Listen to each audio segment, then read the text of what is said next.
Hi, I'm Emily, and I'm the Museum Services Manager here at the Mini Time Machine Museum of Miniatures. And today I'm going to be reading one of my favorite books, The Man Made of Stars, written by M.H. Clark and illustrated by Lisa Evans. And we're going to be reading this book under our very own starry sky here in the Museum Rotunda.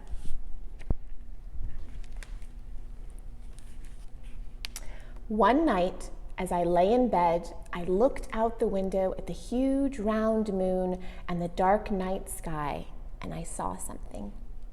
A little light flickering far away.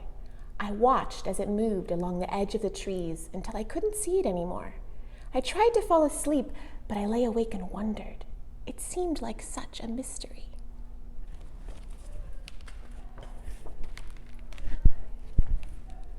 I asked my grandmother. "Oh yes," she said, "that must be the man made of stars. Every evening when the sky is painted pink and blue and gold, the man made of stars sets off to work. He walks along the path where the forest meets the field, with a bag on his back and a lantern in his hands. If you see him as he goes along his way, you will see a twinkle at the edge of the trees, like a comet or a firefly."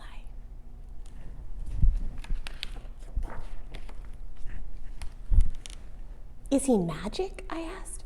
"No one knows," she said, "but he has lived here always." "But what does he do?" I asked. "Why do they call him the man made of stars?" "No one remembers that anymore," my grandmother said. She smiled and she sipped her tea.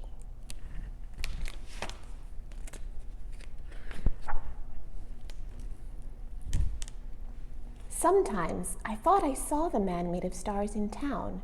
His eyes shined like there was a great secret he knew. I wished I knew his secret too. It seemed to make him so happy. See if you can spot the man made of stars in this picture.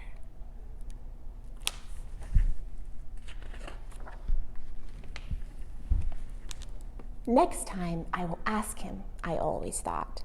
But next time I was always too shy. Do you see the man made of stars walking through the woods?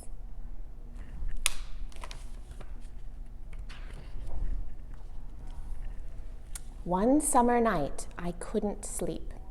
The windows were open wide and a warm breeze lifted my curtains like they were sails. I looked outside to where the grasses blew and rippled like waves on the sea, and suddenly a light sparkled in the distance.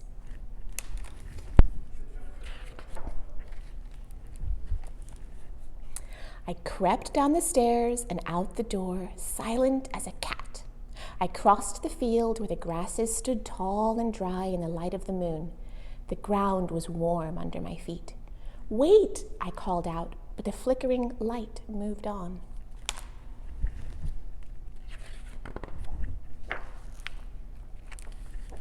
I ran and followed the light, which seemed to get farther and farther away until it simply disappeared. I stopped. I watched. I waited. I heard one owl hoot to another owl, and the fireflies hovered all around me, but the light was gone.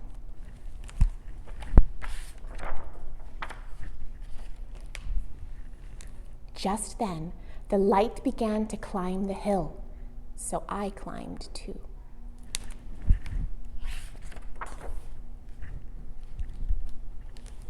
At the top of the hill, I saw the strangest, most wonderful sight. The man made of stars reached into his bag and pulled out a beautiful glowing thing, something that seemed to be made entirely out of light. He held it and then threw it, and the glittering light floated higher and higher until it became another star in the sky. The man made of stars reached into his bag again and pulled out another glowing light. It was so beautiful that I walked up to see it closely.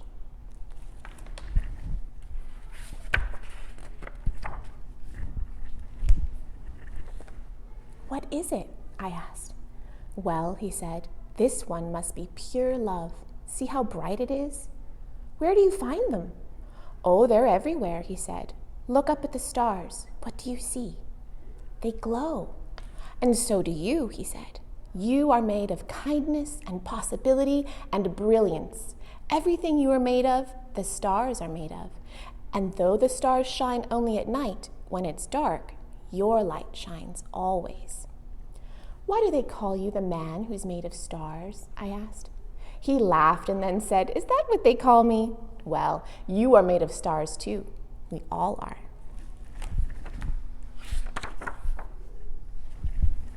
He reached into his bag again. Here, he said, this one is yours. And he placed the warm, glowing light in my hand. You must have made someone very happy today. When you shared that kindness, a little extra spilled over, and now that kindness will become a new star.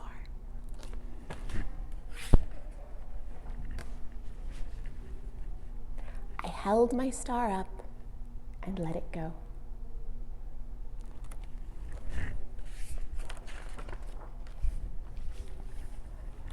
Now, each day when the sun sets and night begins, when the sky is painted pink and blue and gold, I look up to see if there is a new star in the sky.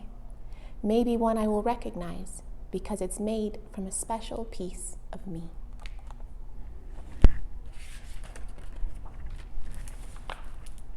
The end. Our Starry Sky Rotunda is the entrance to our museum galleries. Usually the sky is the color of a bright blue or an evening sky. We can also change the sky's color from blue to pink and red and purple and one of my favorites, turquoise.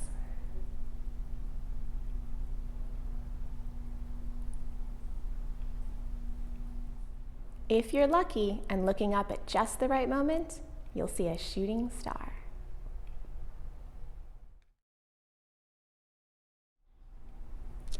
Thank you for sharing this book with me. It is one of my favorites, and I hope that you think of this book tonight when you look up at the stars. Bye.